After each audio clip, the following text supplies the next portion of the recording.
네, 잘 들리시나요? 그럼 발표 시작하겠습니다.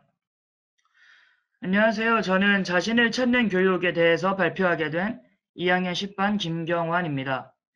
저는 앞으로 어떤 교육이 시행되면 좋을까라는 생각을 바탕으로 이 발표를 준비하게 되었습니다. 그럼 발표 시작하겠습니다. 우리 사회가 요구하는 인재상은 항상 바뀌었습니다. 조선시대에는 유교사상을 바탕으로 왕에게 충성하는 인재가 필요했고, 산업화 시기에는 새로운 산업을 이끌어 나갈 수 있는 리더가, 그리고 현대에 들어서는 변화와 혁신을 추동할 수 있는 창의적인 인재를 많은 기업들이 요구하고 있습니다. 이렇듯 시대에 따라 그 사회가 가장 필요로 하는 인재의 모습은 늘 변화했지만, 그 와중에도 사회가 필요로 하는 인재의 조건에 단 한 번도 빠진 적이 없는 특징이 한 가지 있습니다. 사회적으로 인정받아왔던 인재들은 언제나 자신이 속한 사회에서 직접 본인의 역할을 찾아서 이를 능동적으로 수행하여 사회가 정상적으로 굴러가도록, 또한 한 단계 더 발전하도록 기여해 왔습니다. 본인이 속한 사회 안에서 자신의 일을 찾아서 한다는 것. 너무 당연한 소리일 수 있지만 우리는 이걸 교육의 관점에서 한번 봐야 합니다. 교육의 대상은 모든 학생들이죠. 그 모든 학생들을 어떤 인재로 양성하고자 하는 인재상이 있다면 그 인재상은 보편적이어야 하고 또 합리적이어야 합니다. 그렇다면 사회 안에서 자신의 역할을 찾아서 수행하는 인재를 양성시키기 위해 근본적으로 필요한 교육이 무엇일까요? 바로 학생들이 자기 자신을 파악할 수 있도록 도와주는 교육이 꼭 필요하다고 생각합니다. 본인에게 맞는 사회적 역할을 찾기 전에 그 본인이 어떤 사람인지 확실하게 아는 것이 꼭 선행되어야 하기 때문입니다. 자기 자신이 어떤 사람인지 안다는 것은 절대 단순한 일이 아닙니다. 미래 세대에게 자신이 무슨 일을 해야 할지 알아낼 수 있도록 교육으로서 도움을 주는 것은 그들의 생산성과 그들이 하게 될 업무의 효율성을 높여 우리 사회가 돌아가는 원동력, 우리 사회가 발전할 수 있는 추진력이 될 수 있도록 해줄 것입니다. 본인이 하고 싶은 일을 할 때 그 생산성과 효율성이 제고된다는 것은 절명한 이야기죠.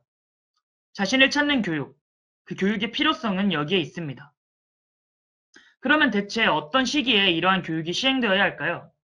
물론 전 생애에 걸쳐서 자신에 대해 알아간다는 것은 매우 중요하고 죽는 순간까지 자신에 대한 모든 것을 알고 눈을 감을 수는 없습니다.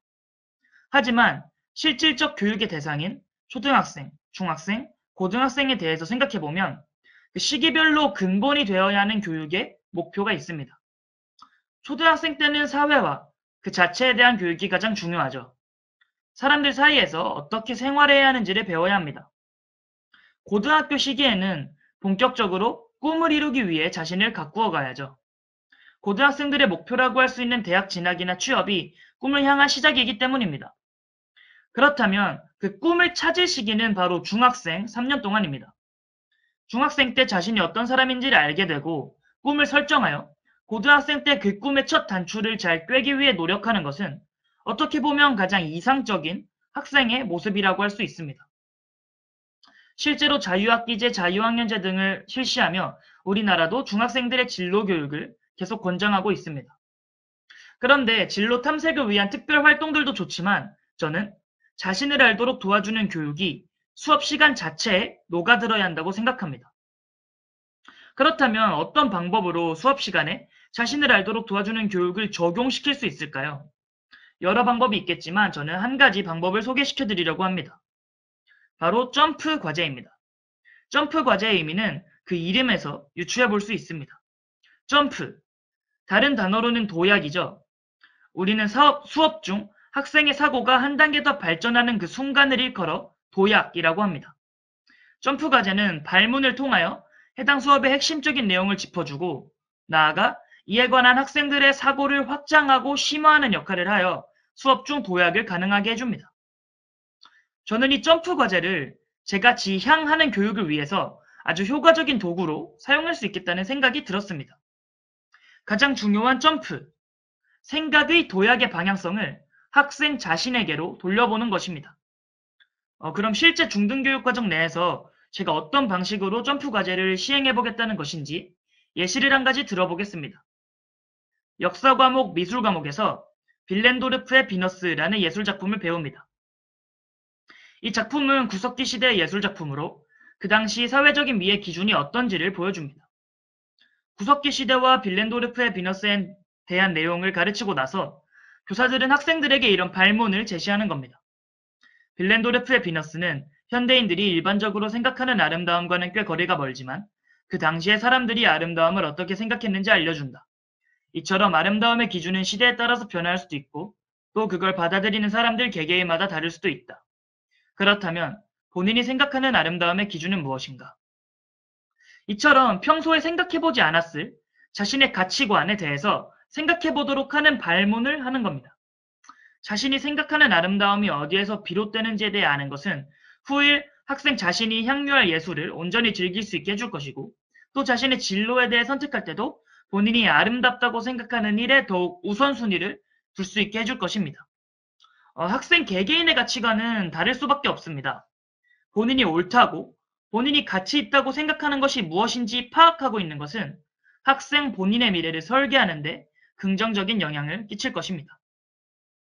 지금까지 사회에서 본인의 일을 직접 찾아 능동적으로 수행할 수 있는 인재를 양성하기 위하여 어떤 교육이 필요할지에 대해 얘기를 해봤습니다. 그럼 마지막으로 그 교육을 직접 해야 할 교사들은 어떤 자세를 지녀야 하는지에 대해 제 생각을 얘기하고 발표를 마치겠습니다.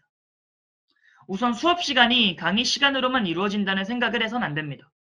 할당량의 내용을 가르치고 난 뒤에 학생들에게 점프 과제를 제공하거나 또는 생각을 할 수 있게 해주는 시간이 존재해야 한다는 것을 기억하고 있어야 합니다.